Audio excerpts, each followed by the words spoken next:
Please like and subscribe to our channel and click the bell icon to get new video updates. Welcome to the Moth Podcast. I'm your host for this week, Jodi Powell. This episode, we have a story from the Moth main stage. Alyssa Hursh told the story in Anchorage, Alaska, where the theme of the night was uncharted territory. Here's Alyssa, live at the Moth.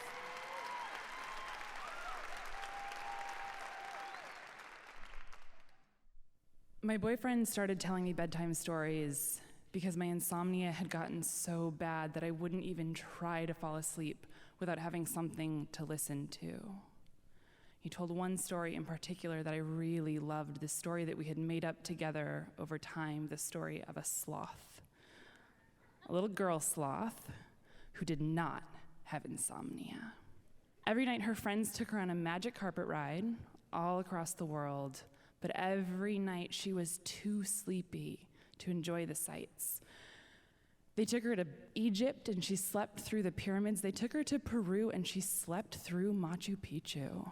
Every night he would look at me and he would say, "Where to?" And I would give him a list of destinations, Morocco, Antigua, Antarctica, and he would describe the sights and I would sleep right through it.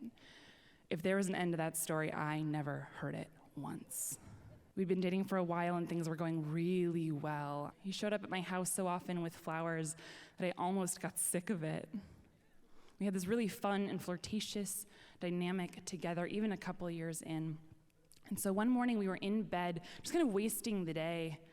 And I looked at him and I said, "Wait here." And I came back with a quart mason jar and a stack of index cards. And I handed him those index cards and I said, "Write a date idea on every one of those cards. We're gonna make a date jar."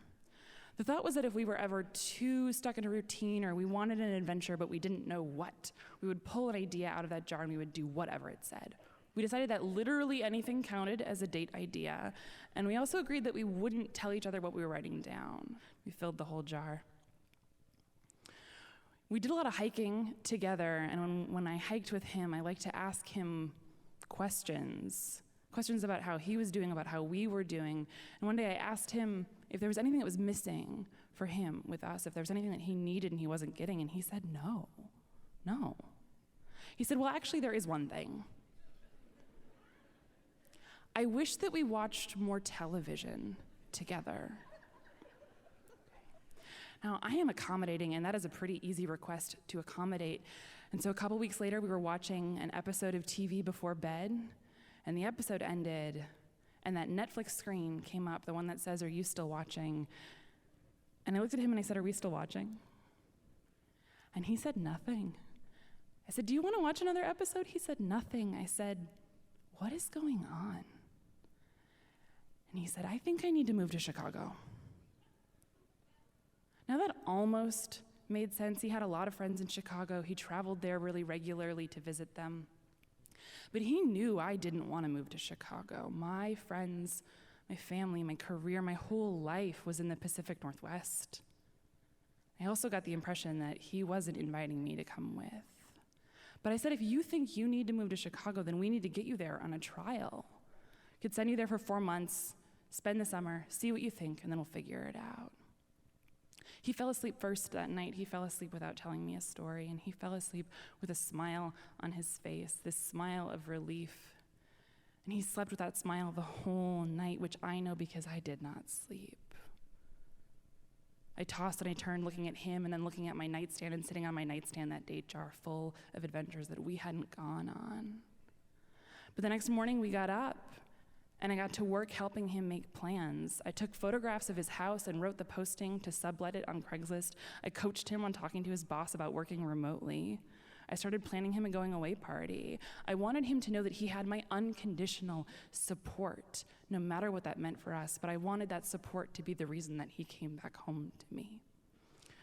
We decided that we wouldn't talk to each other during the summer. I knew that I couldn't go with him. I knew that I couldn't give up the life that I had built for myself to follow him there. And I wanted him to know what it would be like if he actually left me. So we decided that we would have one phone call a month while he was gone. It took about 6 weeks to get the plans together, and in early May, I took him to the airport and dropped him off, and I said, "Have a good summer." But during the time that I was planning his good summer, I was also planning a good summer of my own. See, I had that jar of date ideas, and I knew that if he didn't come home to me, I didn't want to get stuck with it. I wanted to stay busy. I wanted to spend that time with my friends. I wanted to have stuff to do. And I knew that even though we weren't going to be in communication with each other, that he was still going to creep on my social media profiles. I wanted him to see what I was doing, and I wanted him to feel like he was missing out. And so the day he left, I sent an email to 40 of my closest friends, and I said, it's true. I said, I'm gonna need your help. There are 31 dates in the jar, and I have 16 weeks to do every single one.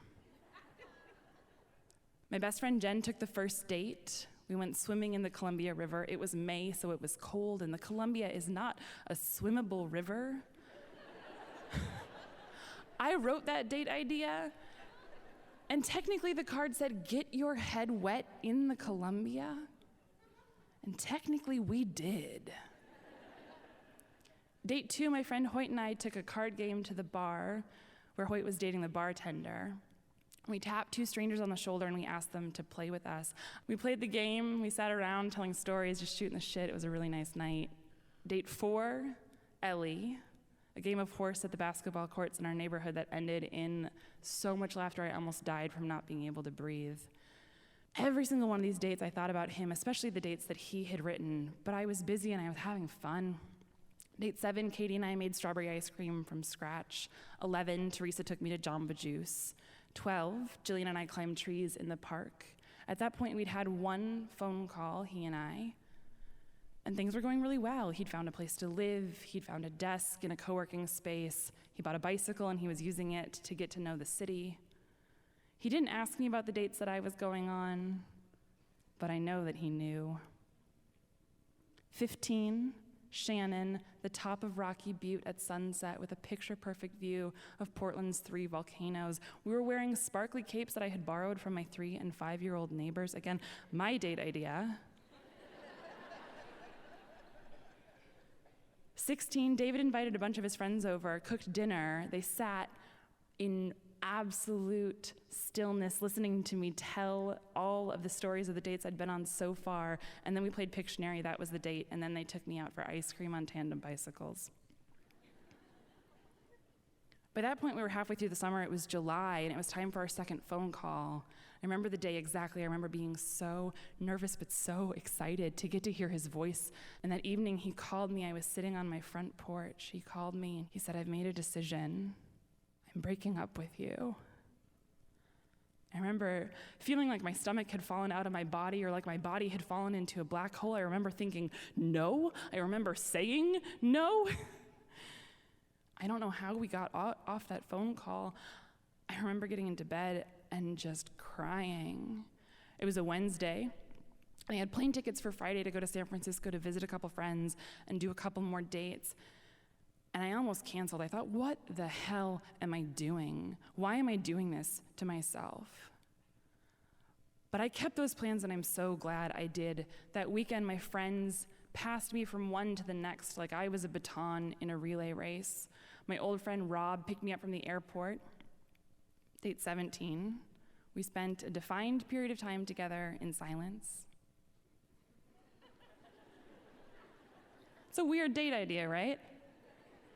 But it was really good. We walked the entire length of the Golden Gate Park from the DeYoung Museum to the ocean without speaking. And when we got to the ocean, we took off our shoes and we put our feet in the sand and we sat down, and I put my head on his shoulder and I watched the tide go out. Rob handed me to Jesse, date 18. Jesse and I put together a pinhole camera, and then we went around the city taking panoramic pictures on 35mm film. The first half of the dates had felt like I had something to prove to myself or something to prove to him. And the second half of the dates felt like my friends had something to prove to me. You can imagine that I was not sleeping through the night. I felt like death. I wanted to cancel everything, but they wouldn't let me. 20, Laurel and I went to Astoria to see the shipwreck on the coast. 25, Kevin and I pretended to be newlyweds and went house hunting. We argued about where we were going to put the nursery. 30, Liz and I played putt-putt golf at the art museum. By then it was September. At that point, he had moved home, and I had exactly one date left in that jar. It was a date that I had been saving for him. It was a date that I couldn't do with anybody else. 31, write down my bedtime story. So I sent him an email, and I said, will you do this date with me? And he said yes. He picked me up at my house. We drove out the Columbia River Gorge to the Dog Mountain Trailhead. We hiked to the top, and we sat on the summit. He pulled out a notebook, and he looked at me, and he said, where to? And we started writing down that story. I looked at him, and I said, I actually don't know how this ends. He said, I've been telling you the ending this whole time. In the end, Sloth wakes up as if the whole thing was just a dream. I looked at him and I said, I don't like that ending. That's not my ending. In my ending, there's always room for one more adventure. In my ending, there's always room for a sequel. In my ending, her friends keep showing up. We hiked back to the car. He drove me home. He dropped me off at my house, and that was it. It was over. You don't always get the ending that you wanted. But I did get a couple of things. I got rid of that date jar. And I had the summer I set out to have, 31 dates in 16 weeks. It was a summer full of adventure, a summer full of friends who just kept showing up. Thank you.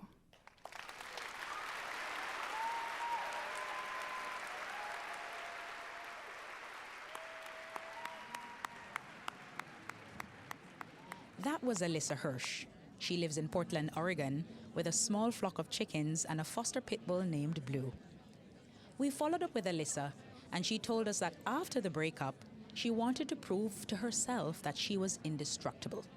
So Alyssa took classes in mountaineering, became a long-distance backpacker, went back to school to become a software engineer, among a series of other adventures, just to prove that she could.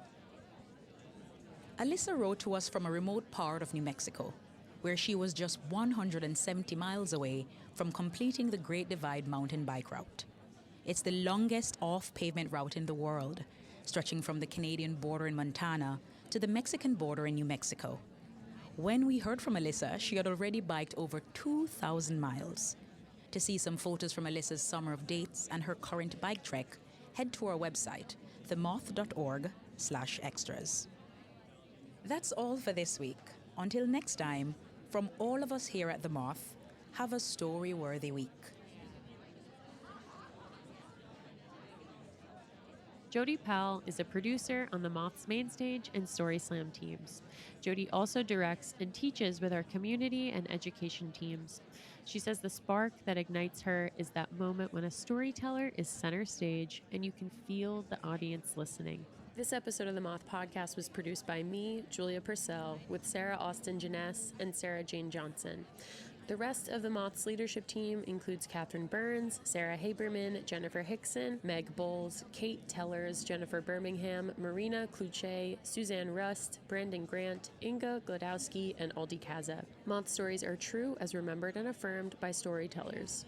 For more about our podcast, information on pitching your own story, and everything else, go to our website, themoth.org. The Moth Podcast is presented by PRX, the Public Radio Exchange, helping make public radio more public at prx.org.